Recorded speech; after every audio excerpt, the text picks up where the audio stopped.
71st has dealt with some issues, all kinds of issues. Issues like we had some major issues at 71st High School back at that time, and he played a role in that. And I got to, of course, he's a great churchman. He's a great churchman. I was impressed about that early on. I found him to be a great encourager,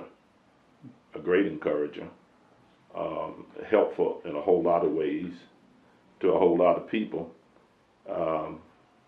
especially trying to encourage young entrepreneurs, young African Americans in particular, to go into business. Well, I met Mr. Owens about 46 years ago. I was a young private in the Army, had just moved to off Strickland Bridge Road in the Lake Point housing area, and I had a Nissan Maxima, and the rocker arm went out on my Nissan Maxima in between paydays, and I walked down to Mr. Owens' shop, and I got to talking with him about the situation with my car, and he sent some guys down to the house to tow the car back to his shop, and he looked at it and he gave me an estimate of what the cost would be. And I looked at him and shook my head, and I says, Mr. Owens, I don't have any money.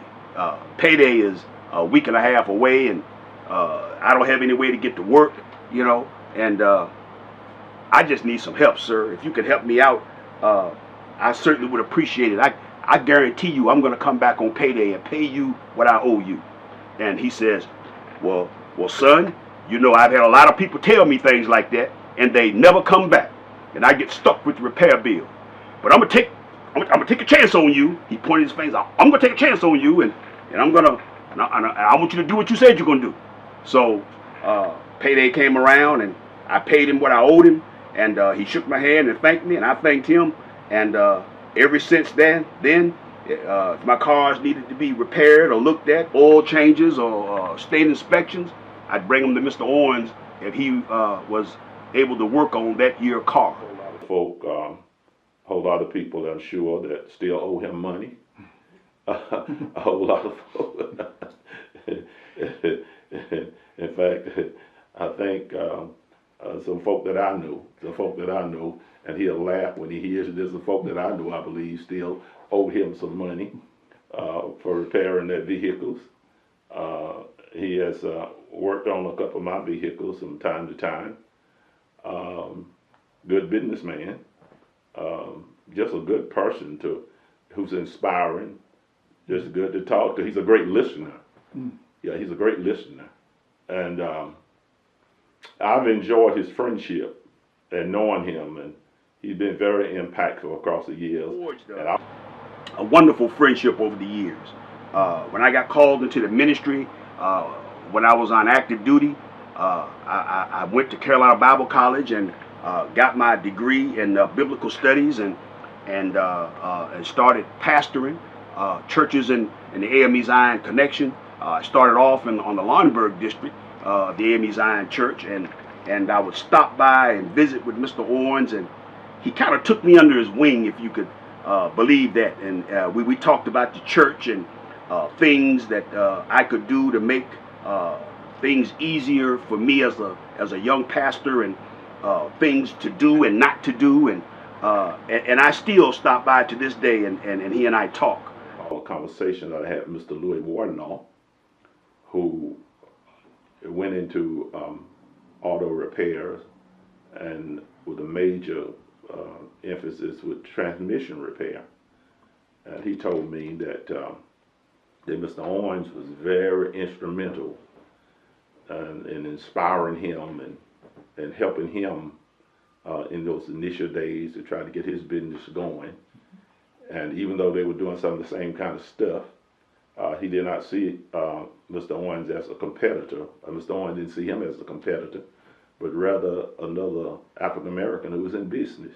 Mr. Owens has grown to be more than a friend to me over the years.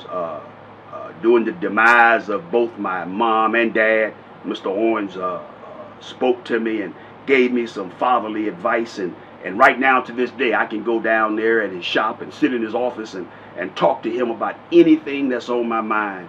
And I really look at him as a surrogate father. He never runs me away. He never tells me he doesn't have time for me. And he sits there and he listens very carefully and meticulously at what I'm saying, and he gives me his advice on a mirage of things, hundreds and thousands of different topics we talked about. Everything from death in my family to my wife and I relationships to things I need to do as a young husband, and even today as an older husband after 46 years of marriage.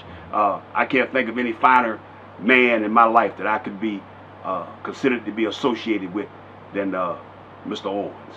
There's a community building on Riley Road, used to be called Blackjack Road, just to the opposite of the entrance to the AME Zion, to New Bethel AME Zion Church.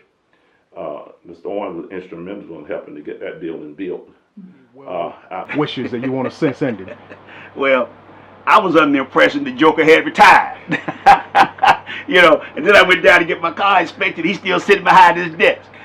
So 50 years, God bless you, Mr. Owens. I pray you have another 50.